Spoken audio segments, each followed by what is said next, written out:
If you care about the Chicago Bears, the next 90 seconds might tilt Week 2 before a snap is played. Picture this.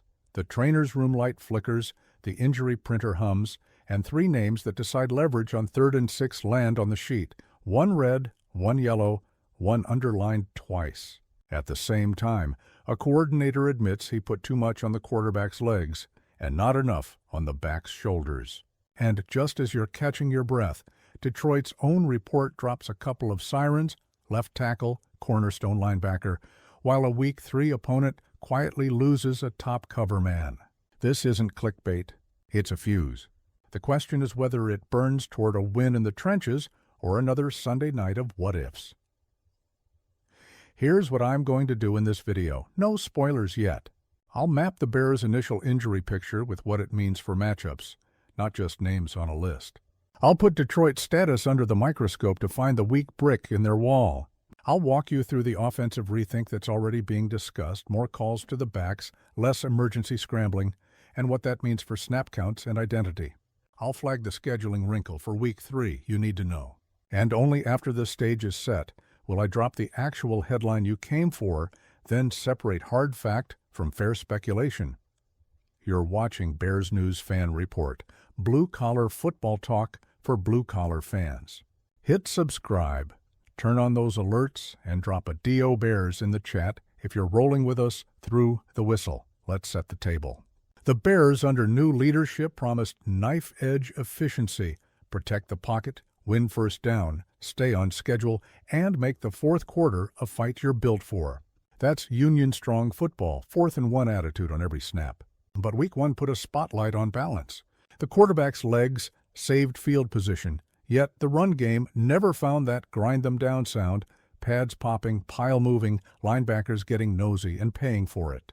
And on defense, you saw the outline of a group willing to strain for each other, provided the back end stays intact and the interior stays nasty. That's why the report I'm about to read matters beyond fantasy injury tags. It dictates how you call a game at Ford Field. Here's the news. The initial Bears injury estimates paint a mixed picture. Corner Kyler Gordon did not participate with a hamstring. That's the one that makes every coordinator's pen hover. Hamstrings don't bargain. They dictate. Veteran lineman Grady Jarrett landed on the sheet with a knee. Whether that's soreness or something sharper, we'll monitor.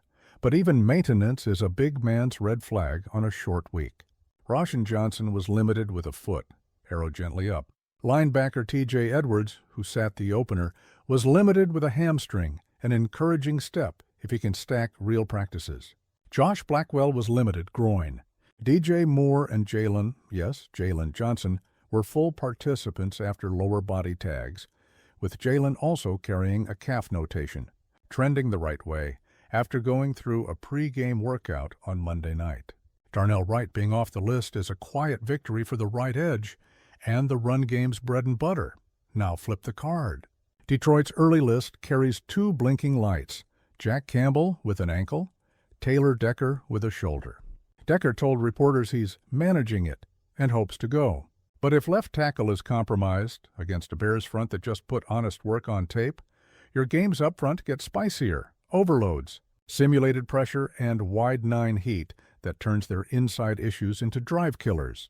Sione Vaki, hamstring, and Trevor Nowaski, elbow, were limited, while Terrion Arnold and Daniel Thomas logged full sessions. One more breadcrumb. This week marked the first time Campbell's even appeared on their report in his Lions stint. First times late in the week usually mean a snap count conversation at minimum. Before we get to the chessboard, one admission from the mic that matters. Asked why Kyle Manungai, labeled a trusted runner, got 0 carries in the opener. The OC didn't dance. I need to call more runs. Fewer than 20 called runs in that game, while the quarterback led the team with 58 rushing yards on 6 keepers' scrambles. DJ Moore had 3 carries on handoffs, Swift logged 17, and the team still finished as the least effective rushing outfit of Week 1 by the raw stuff that counts. Yards per carry when the defense knows you want to run. That's not Bears football.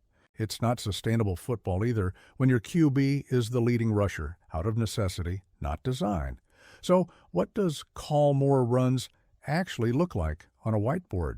For starters, a reel between the tackles hammer needs a shot. Manungai wasn't active by accident. He fits the dirty yards, 2 becomes 4, 4 becomes 7 in the fourth. If you give him a runway, Swift is still your featured back, but you can be featured and still share the load when the plan is to keep the chains ahead of schedule and the quarterback out of hero ball. It also means reteaching patience. Those 2-yard lurches in the second quarter are the tax you pay to make safeties take a false step later. That was the Vikings' lesson in Week 1. They kept tapping the rock, and the crack finally formed. Now that the stage is set, here's the headline you came for. As of the first report turning the page to Detroit, the Bears enter Week 2 with Kyler Gordon trending the wrong way, hamstring DNP, Grady Jarrett suddenly on watch, knee, and several key starters trending up, while the Lions opened the week with genuine questions about Taylor Decker and Jack Campbell. Meanwhile, the Bears play caller acknowledged he undercalled the run and intends to shift Week 2's tilt back toward the backs, including possible carries for Kyle Manungai. And there's a Week 3 twist. Dallas could come to Soldier Field without top corner Darren Bland after a practice week foot injury. That's the board what's fact and what's speculation. Facts, the practice level tags, the OC's own admission about the run call count, the positional impact of Decker and or Campbell are limited, the note on Dallas's corner, and the calendar implications. Speculation, grounded, not reckless. Hamstrings often cost at least a week, even in mild cases. So, pencil Gordon as doubtful until you see back-to-back practices. A veteran knee listed midweek can be anything from soreness to a snap count cap. Treat it as a contingency plan for your rotation. More runs doesn't promise a 20-carry debut for Manungai, but it points to early down diversity and fewer designed QB keepers. Decker saying he hopes to play doesn't guarantee anchor strength on the bull rush, and any compromise there is a green light for twist, stunt games at left tackle. Let's talk trench math.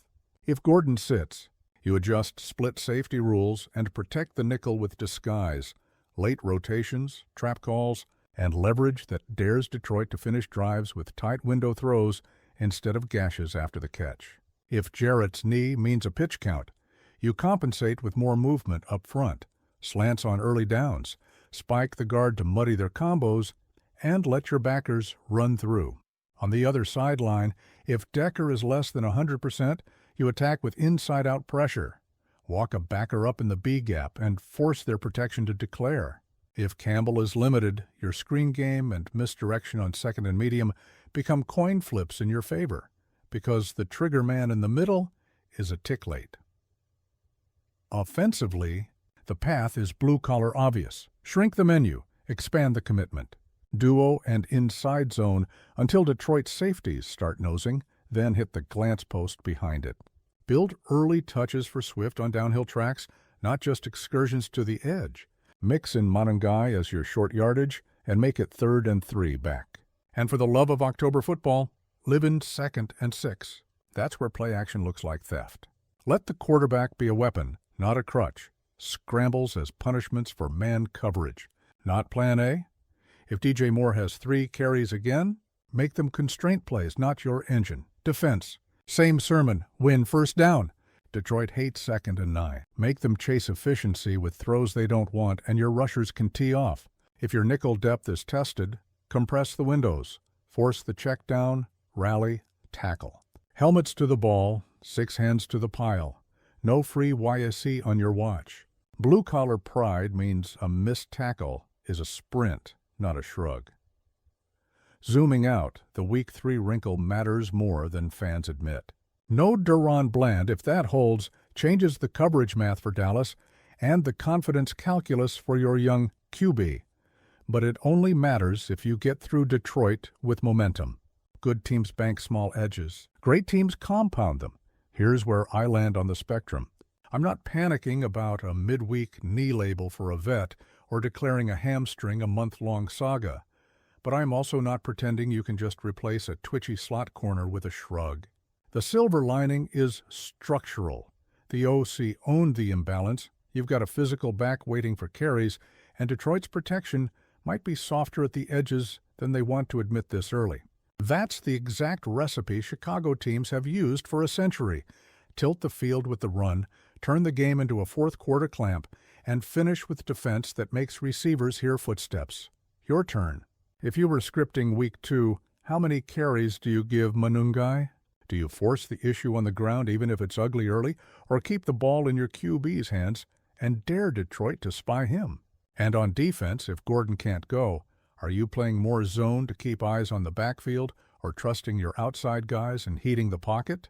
Drop your plan in the comments. We read everything, and the best takes make it on the next show. My opinion before we close. This is the week to be stubborn about who you are. I want 30-plus called runs, even if 5 of them make me swear. I want the ball snapped with violence on first down, not panic on third. I want calculated heat on a potentially compromised left side.